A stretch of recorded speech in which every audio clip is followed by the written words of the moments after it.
اعوذ باللہ السمیع العلیم من الشیطان الرجیم من حمزہ ونفخہ ونفسہ بسم اللہ الرحمن الرحیم ربی یسر ولا تعسر وتمم بالخیر ربی زدنی علما رب اغفر وارحم وانت خیر الراحمین مثل ما ينفقون في هذه الحیاة الدنیا كمثل ريح فيها سر أصابت حرث قوم ظلموا أنفسهم فأهلكته وما ظلمهم الله ولكن أنفسهم يظلمون۔ آیت نمبر 117 ہے سورہ آل عمران اور چوتھا پارہ۔ کہاوت، مثال، ٹھیک ہے، مثال کو ہندی میں کہاوت کہتے ہیں، احمد رضا کا ترجمہ ہے۔ کہاوت اس کی جو اس دنیا کی زندگی میں خرچ کرتے ہیں، یعنی مثال ان کی، ان لوگوں کی مثال جو لوگ خرچ کرتے ہیں اس دنیا کی زندگی میں، اس ہوا کی سی ہے، یعنی اس ہوا کی طرح ہے۔ ریح یعنی ہوا کو کہتے ہیں جس میں پالا ہو، ٹھنڈک کس طرح کی؟ وہ ایسی قوم کی کھیتی پر پڑی جو اپنا ہی برا کرتے تھے تو اسے بالکل مار گئی، یعنی اس کو بالکل ہلاک کر دیا، ٹھیک ہے، اس کو بالکل برباد کر دیا، ٹھیک ہے، ہلاکت۔ اور اللہ نے ان پر ظلم نہیں کیا، ہاں لیکن وہ خود اپنی جانوں پر ظلم کرتے تھے۔ انفسہم یظلمون، یعنی وہ لوگ ظلم کرنے والے ہیں، وہ خود ظلم کرتے ہیں، وہ خود اپنی جانوں پر ظلم کرتے ہیں۔ اب یہ دیکھیے کہ ریح تو آپ جانتے ہیں کہ ہوا کو کہتے ہیں، سرن کسے کہتے ہیں؟ فیک مطلب میں، ہا اس میں، اصابہ پہنچنے کو کہتے ہیں، اصابت یہ مؤنث کا صیغہ ہے۔ سرن کو جاننے کی ضرورت ہے کہ سر اور اثر یہ جو قرآن مجید میں استعمال ہوا ہے اس کا کیا مطلب ہے۔ اس کا مطلب یہ ہے کہ بہت زیادہ ٹھنڈک، یعنی ایسی کہ جو انسان ٹھٹر کر رہ جائے، یا آپ یہ کہہ سکتے ہیں کہ بالکل فریز کر دیتی ہے، جو ہر چیز کو فریز کر دیتی ہے۔ ایسی بھی جگہیں آپ نے دیکھی ہوں گی جہاں ایسی ٹھنڈک ہوتی ہے کہ گلن ہوتی ہے، ایسا لگتا ہے جسم کے اندر بھی وہ گھس رہی ہے سردی، اور ہر چیز کو گلا دے رہی ہے، ٹھیک ہے، فروزن۔ اس طرح سے آپ یہ سمجھیں کہ جیسے اگر آپ فروٹس ہیں، بہت سارے فروٹس ایسے ہیں اور ساگ سبزیاں ایسی ہیں کہ آپ اس کو فریز کر دیں، ٹھیک ہے، فریزر میں رکھ دیں، اس کو فریز کر دیں، اور پھر جب اس کو آپ نکالیں گے تو اس کا کیا حال ہوگا؟ آپ نے دیکھا ہوگا کہ یوزلیس ہو جائیں گی وہ چیزیں، آپ اس کو استعمال نہیں کر سکتے، ٹھیک ہے، تو دیکھ کے بھی نہیں جی جائے گا آپ کو کھا لیں۔ تو اس طریقے سے یعنی چیزیں جیسے برباد ہو جائیں، تو کھیتیوں پر اگر ایسی ٹھنڈک آ جائے، جب وہ جو فریز کرنے والی ہو، جہاں پر آپ کی یعنی کھیتی لگی ہوئی ہو، آپ کے باغ سرسبز و شاداب لہلہا رہے ہوں، ایسی جگہوں پر اگر اس طرح کی ٹھنڈک آ جائے تو آپ کی کھیتی کا کیا حال ہوگا؟ سب برباد ہو جائے گی۔ اچھا، یہ آیت جو ہے پچھلی آیت سے جو ربط رکھتی ہے وہ ہم آپ کو انشاءاللہ بعد میں بتائیں گے، اس کا ربط، تعلق جو ہے۔ تو یہاں پر ابھی جو بات اللہ تعالیٰ نے بیان فرمائی ہے وہ یہ بیان فرمائی ہے جو لوگ کفار ہیں، کافر ہیں، کافر بھی اپنے مال بہت خرچ کرتے ہیں۔ آپ نے دیکھا ہوگا کہ انہوں نے بہت ساری جو ہے NGOs بنا رکھے ہیں، بہت یعنی فلاحی اداروں میں، رفاعی عامہ میں بہت خرچ کرتے ہیں۔ وہ بھی آپ نے دیکھا ہوگا کہ فلاحی کام ان کے ہاں بھی بہت ہوتے ہیں، بہت زیادہ ہوتے ہیں۔ تو اللہ تعالیٰ نے بیان کیا اس کے لیے ایک مثال، جو کفار دنیا کی اس زندگی میں اپنا مال خرچ کرتے ہیں۔ تو امام مجاہد اور حسن اور سدی رحمہم اللہ کا قول ہے کہ یہ جو اللہ تعالیٰ نے مثال بیان فرمائی ہے یہ کفار کے ہی لیے ہے۔ تفسیر ابن ابی حاتم میں ان لوگوں کا قول درج ہے۔ پھر اللہ تعالیٰ نے فرمایا مثل ما ينفقون، کیا فرمایا اللہ نے؟ مثل ما ينفقون في هذه الحیات الدنیا کمثل ریح فیہا سر، جو مال دنیا کی زندگی میں خرچ کرتے ہیں اس کی مثال ہوا کی سی ہے، ٹھنڈی ہوا، یخ بستہ ٹھنڈی ہوا جس میں سخت سردی بھی ہو۔ سرن کے معنی کیا ہے؟ سخت سردی کے ہیں۔ اور ایک سردی ایسی بھی ہوتی ہے جس میں فوگ بہت ہوتی ہے، کوہر کہتے ہیں نا، تو وہ بھی آپ نے دیکھا ہوگا کہ اس میں بھی بڑے مسئلے مسائل ہوتے ہیں۔ اسی ٹائپ کی سردی کا بیان ہے۔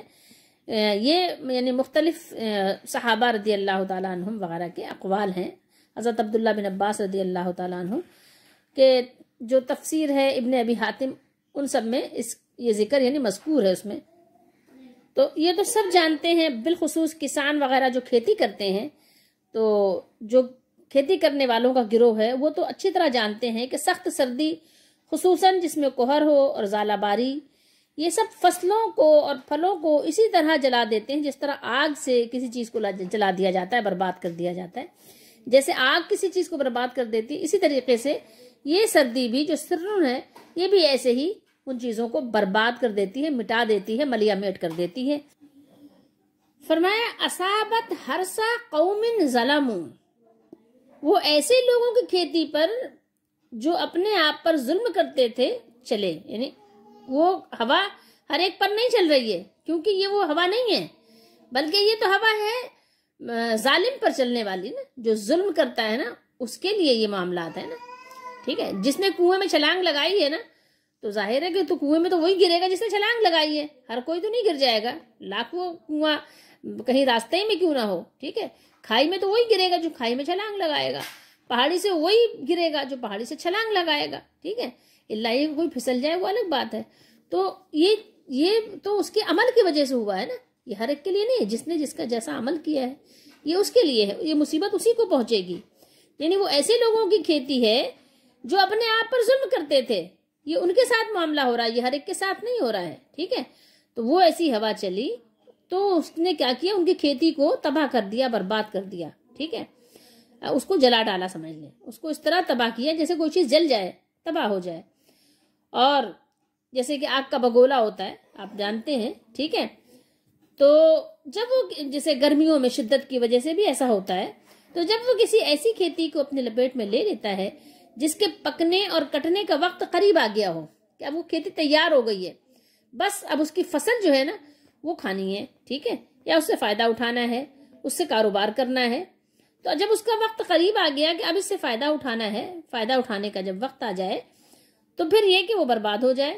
ٹھیک ہے، تو اللہ تعالیٰ نے اس کو برباد کر کے رکھ دیا اور اس کی فصل اور پھل خراب ہو کر تہس نہس ہو جاتے ہیں، اور کھیتی کا مالک اپنے پھل اور فصل سے اس وقت محروم ہو جاتا ہے جب اسے اس کی بہت ضرورت ہوتی ہے.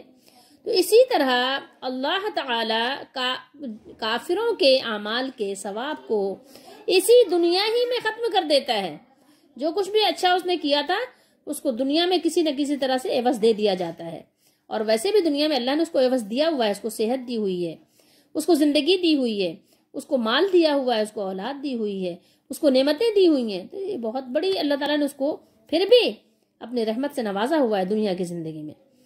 تو جس طرح اس کھیتی کے پھل کو اس کے مالک کے گناہوں کی وجہ سے تباہ و برباد اللہ تعالیٰ نے کر دیا یا کر دیتا ہے، اسی طرح یہ لوگ ہیں کہ جنہوں نے کسی اصل اور اساس کے بغیر ہی اپنے کاموں کی بنیاد رکھی ہے. نہیں آخرت پر ایمان نہیں ہے، اللہ کی رضا، اس کی خوشنودی ان کے ذہنوں میں نہیں ہے. ٹھیک ہے، ان کا یعنی جو مقصد ہے وہ صرف اور صرف دنیا ہے. ان کی بنیاد کھوکھلی ہے نا، صرف دنیا کے لیے کام کیا تو بنیاد کیسی ہے؟ کھوکھلی ہے، نا پائیدار ہے، نا مکمل ہے. تو اب ظاہر ہے کہ ایسی بنیادیں تو پائیدار نہیں ہوتی کبھی بھی، ایسی بنیادیں تو ظاہر ہے وہ ڈھہ جاتی ہیں. تو یہ ان لوگوں کا معاملہ ہے کہ جنہوں نے بغیر کسی اصل اور بغیر کسی اساس کے اپنی بنیاد رکھ دی کسی بھی کام کی. تو اللہ نے فرمایا وَمَا ظَلَمَهُمُ اللَّهُ وَلَكِنْ أَنفُسَهُمْ يَظْلِمُونَ، اور اللہ نے ان پر کچھ ظلم نہیں کیا بلکہ یہ خود اپنے اوپر ظلم کر رہے تھے، اور یہ ظلم کر رہے ہیں، اور یہ ظلم کر رہے تھے. انہوں نے اپنے اوپر خود کیا ہے ظلم. سارا کچھ معاملہ جو ہوا ہے ان کے اپنے کرتوت ہیں. جو کام کرنا تھا وہ تو کیا نہیں، اور اس کے بغیر ہی اپنے آپ کو نیک سمجھ کر نیکی کرنے لگ گئے.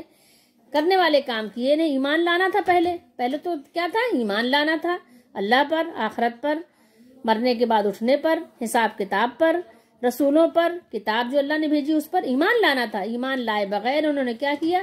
نمود و نمائش کے لیے، دکھاوے کے لیے انہوں نے کام کیے. تو اپنا روپیہ، اپنا پیسہ، اپنا مال پانی کی طرح خوب پھینکا، خوب لٹایا. لیکن کیا ہوا انجام؟ حسرتناک انجام. ٹھیک ہے، تو یہ اللہ تعالیٰ نے بہترین طریقے سے ایک مثال دے کر لوگوں کو سمجھایا ہے کہ دیکھو تم ایسا نہ کرنا، اگر تم نے ایسا کیا تو انجام تمہارا بھی اسی جیسا ہوگا جیسے ان لوگوں کا اللہ تعالیٰ نے بیان کیا ہے کہ جنہوں نے ایمان کے بغیر اپنے آپ کو فن خان سمجھ کر اپنا مال خوب لٹایا ہے. بہت سے لوگ ان آیات سے دھوکہ بھی کھاتے ہیں اور لوگوں کو دھوکہ بھی دیتے ہیں. کہتے ہیں یہ کیا بات ہوئی کہ مسلمان کتنا ہی گناہ گار کیوں نہ ہو تو اس کو معافی مل جائے گی، اس کا سب کچھ قبول ہو جائے گا، اور کافر جو ہے وہ کتنے اچھا کام کرے اس کا قبول کیوں نہیں ہوگا. خام خواہ لوگوں کو شک میں ڈالتے ہیں. بھائی ایک اللہ تعالیٰ نے جو شرط بتائی ہے نا، اس شرط کو پورا کرنا ہوگا. اب ہم آپ کو اسی سے مثال دیتے ہیں، دنیاوی مثال میں بھی آپ لے لیں تو اس کو آپ اپنے اوپر بھی اپلائی کریں نا. جو بھی یہ باتیں اللہ تعالیٰ کے لیے کہتا ہے اس کو چاہیے کہ سب سے پہلے تو وہ یہ کام خود کرے نا. کہ میں کہتی ہوں کہ کمپنی کا مالک ہے تو وہ اپنے امپلائیز کو تو ظاہر ہے سب کو کیا کرتا ہے، پیمنٹ کرتا ہے نا، تنخواہ دیتا ہے، سب کو اجرت دیتا ہے اس کی، بلکہ بونس بھی دیتا ہے.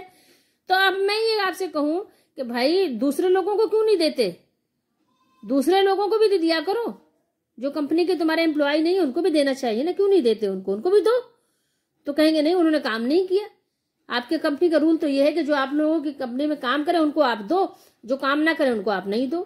ٹھیک ہے، آپ کا بیوٹی پارلر ہے، آپ ان لوگوں کا میک اپ کرتے ہو، ٹھیک ہے، ان کی لوگوں کی آپ یعنی پوری بیوٹی ان کو دیتے ہو، سروس دیتے ہو، جو لوگ جو ہے آپ کو پیمنٹ کرتے ہیں اور ادروائز آپ لوگوں کو نہیں دیتے. کیوں نہیں؟ آپ جتنے بھی گزر رہے ہیں، جتنے بھی ضرورت مند ہیں خواتین، سب کو بلا کے دو نا سروس.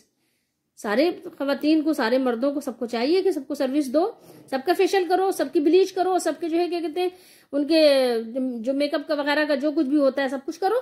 کیوں نہیں کرتے؟ جو جم کھولے ہوئے ہیں، جو آپ کو پیمنٹ کرتا ہے اسی کو آپ کرتے ہو. کیوں نہیں؟ اور لوگوں کو بھی جو بیچارے غریب ہیں ان کو بھی بلا کے ان کو بھی کہو کہ ہاں آؤ تمہارے لیے فری ہے. تو نہیں کرتے. تو اپنے دنیاوی جو تمہارے رول ہیں ان میں تو تم کرتے نہیں ہو. کسی بھی چیز میں تو میں نے چند ایسی مثالیں دے دی، بے شمار مثالیں ہیں. ٹھیک ہے، کسی کے لیے بھی نہیں کرتے، پائی ڈھیلا بھی نہیں کرتے. اور اللہ تعالیٰ کے لیے آپ بڑے زبردست طریقے سے خوب بولنے کے لیے زبان ہو جاتی ہے، خوب بولتے ہو. کیوں بولتے ہو بھائی؟ اللہ تعالیٰ نے ایک قانون بنایا ہے، ایک قانون بنایا ہے. ایمان لانے کے بعد یہ سارا کچھ معاملہ ہے. کافر کے صدقہ خیرات اور رفاہی کاموں کو آخرت میں بے فائدہ اور ضائع کر دے گا اللہ تعالیٰ. تو ضائع ہونے کے اعتبار سے ان لوگوں کو اللہ تعالیٰ نے تشبیہ دی ہے. کس سے؟ کھیتی سے تشبیہ دی ہے. جنہوں نے اپنے جانوں پر ظلم کیا، جو کھیتی دیکھنے میں سرسبز و شاداب نظر آئے، لیکن کیا ہو اچانک یکا ایک سخت سرد ہوا چلے اور اسے کیا کرے؟ تباہ و برباد کر کے رکھ دے. یہی حال اللہ تعالیٰ نے بیان کیا ہے کفار کا ہوگا، کہ کفار کے صدقہ اور خیرات کا ہے. وہ چونکہ ایمان و اخلاص کی دولت اور نعمت سے محروم ہیں، اس لیے آخرت میں ان کے اعمال تباہ و برباد ہو جائیں گے. ٹھیک ہے، آپ جب بھی اسلامی قوانین کی بات کیا کریں تو اپنی کمپنیوں کے قوانین پہلے سامنے رکھ کے پھر بات کیا کریں تو آپ کو سمجھ آئے گی. تو اللہ تعالیٰ نے فرمایا کہ ایسے لوگوں کے جو کافر ہیں وہ کچھ بھی اچھے کام کریں، اللہ تعالیٰ ان کے اعمال کا صلہ ان کو دنیا میں دے گا، آخرت میں وہ برباد ہیں. ٹھیک ہے، اور انہیں ان اعمال کا کچھ بھی اجر نہیں ملے گا، کچھ بھی ان کو فائدہ نہیں ہوگا. اس طرح کی آیات اللہ تعالیٰ نے سورہ فرقان وغیرہ میں، سورہ نور میں بھی اللہ تعالیٰ نے بڑی تفصیل سے وضاحت اس کی ہے، بیان فرمایا ہے. ہاں، کفار کو دنیا ہی میں ان کے اچھے اعمال کا بدلہ ضرور ملے گا. ٹھیک ہے، اس کا بدلہ ملے گا، اللہ نے سورہ احقاف میں بیان فرمایا ہے. اور اللہ تعالیٰ ہم سب کو اپنے امان میں رکھے. تو یہ آپ کو میں نے بتایا سرن کے یعنی شدید ٹھنڈی ہوا جو کھیتوں کو جلا دیتی ہے. اور آپ کو معلوم ہونا چاہیے کہ قرآن میں عموماً ریحن کا لفظ جو ہے عذاب کے لیے استعمال ہوا ہے، اور ریاحن جمع کا لفظ رحمت کے لیے ہے.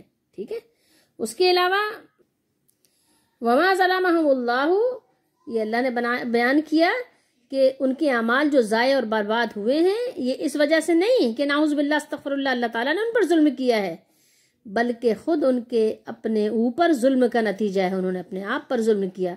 انہوں نے کبھی حق کو پہچاننے کی کوشش نہیں کی، انہوں نے کبھی آخرت کے بارے میں سوچنے کی انہوں نے توفیق نہیں کی. ٹھیک ہے، انہوں نے نہ تو اللہ تعالیٰ اور اس کے رسولوں اور اس کی کتابوں کی تصدیق کی اور نہ خالص اللہ تعالیٰ کے لیے عمل کیے، بلکہ ریاکاری کرتے رہے اور دنیا میں نمود و نمائش کے لیے کام کرتے رہے. اور انہوں نے آخرت کے دن کو فراموش کر دیا. انہوں نے بس صبح بھی ہوئی تو دنیا